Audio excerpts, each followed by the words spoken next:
Hey, I'm Chase, and this is All Things Random. Today, we're looking at a Submariner Homage that's both cheap at $99, has a sapphire crystal, and is automatic. Today, we're looking at the Carnival watch.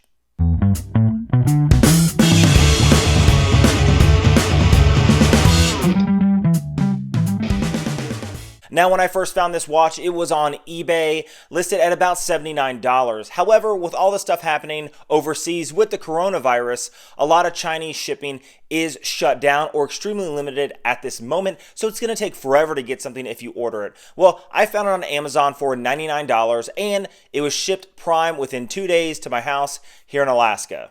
The model I chose was the Kermit model, which is the green aluminum bezel with the black dial. To be honest, I think it's a good looking watch. Let's flip the camera around and go through the review. And here's what arrived in the mail. I can tell you that the packaging is a lot better than I thought it would be. The harness is kind of shoddy, and so is the Invicta. However, I think that this is pretty nice. It's a nice padded faux leather case. When you open it up, it has a really nice presentation. The pillow is nice and the inside is nice. It does have some paperwork in the top of the lid that I think, again, is displayed quite nicely. For $99, it could have been a lot worse. It does have a 1-year warranty from the manufacturer, and at the top, the only other paperwork that's offered is the instructions on how to set the watch. Other than that, this little booklet offers no more than that. It doesn't offer a history, nothing else about the watch company, just multiple languages on how to simply set the watch. Now, let's put that aside and pull out the watch itself. Now, I think, again, that the pillow is extremely nice on this. I think the entire presentation is nice, and I really like the way this watch looks in the light. And I'll be honest, I'm glad I chose the Kermit style bezel. Now, the watch itself is rated at 40 millimeters in diameter with a nice sapphire crystal. Now, it does have this very large Cyclops window where at the 3 o'clock position you can see it has the day and the date. So it has the day of the week and the date of the month. It has a nice smooth sweeping hand. I'm not really sure about the caliber. It does say it's a Miyota. However, it's very hard to find out exactly what Miyota they use.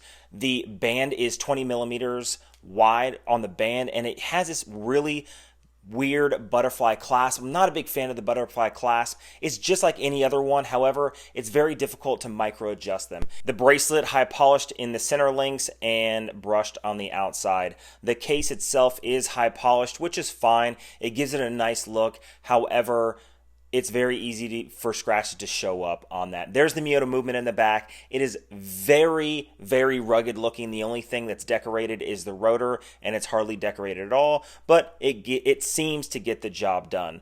The watch itself has a very nice sweeping hand, but here's a disappointment. It is not a screw down crown. It is simply a push-in crown, so the water resistance on this is only 30 meters. Now, this also was slightly of a disappointment. However, you may like it. It does offer Chinese characters after each day. So it'll give you Monday, then a character. For me, that's not really a big deal. It's sort of unique, but it may bother some people. It's not what I wanted, but it's also not a game changer. Now, to me, this watch, all in all, has a very nice presentation.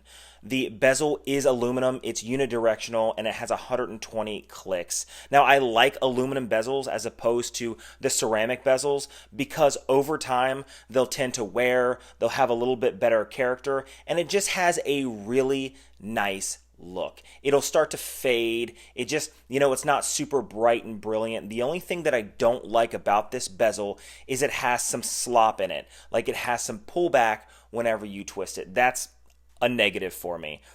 The case thickness on this is 11 millimeters, so it actually doesn't sit too high on the wrist. Now let's talk about the dial face itself. Now the dial face is a matte black with simple printing on the dial and applied indices. It says Carnival 1986 just below the 12, and I'm not sure if you've noticed already, there is a misspelling of, I think they meant chronometer. However, it says chronograph just above the 6. I'm going to zoom in just a moment. You'll see it. It says 100 feet equals 30 millimeters, chronograph, automatic. Clearly, this is not a chronograph. So someone has not been spell checking before they decide to print the dial. I think it's kind of funny. I remembered seeing a review where somebody else said the same thing, and I thought maybe that was just a certain batch, but maybe it's all of them that say chronograph. Now, the applied indices are actually quite nicely applied, and so is the Loom, and I'll show you a Loom shot in just a minute. Has Mercedes hands with the lollipop second hand, just like the Submariner. And again, it has an overall Submariner feel, but, you know, I'll be honest with you, at $99, I would prefer to have this watch over an Invicta Pro Diver. The only downfall is the 30 meters of water resistance. It's just not enough in everyday sports, whereas the Invicta Pro Diver offers you 200 meters of water resistance. I think they could have done better on this watch. However, all in all, I think the presentation is pretty dang good. Now let's check out the Loom in the dark. Now the Loom isn't too bad. It is a green Loom and it lasts for quite a long time. Now it's very bright in the beginning and after about 5 minutes it tends to fade, but all in all it's not bad. It lasted for about 30 minutes before it was basically unlegible at that point, but I think it's very well done. And last but not least, on my 7¼ inch wrist, here it is. Again, the only thing I don't like is the fact that it has no micro adjustments on the band. So for me, it sits a little loose. I would change the band to probably a rubber strap before I would keep this actual stainless steel bracelet. So other than a few small critiques, I think it's a relatively good watch. Now, if you like videos like this, hit that subscribe button down below and leave a comment of the content you guys would like to see next. I got a lot of good videos coming up in the future, so hit that notification bell so you can be notified when I drop the next video. Until next time.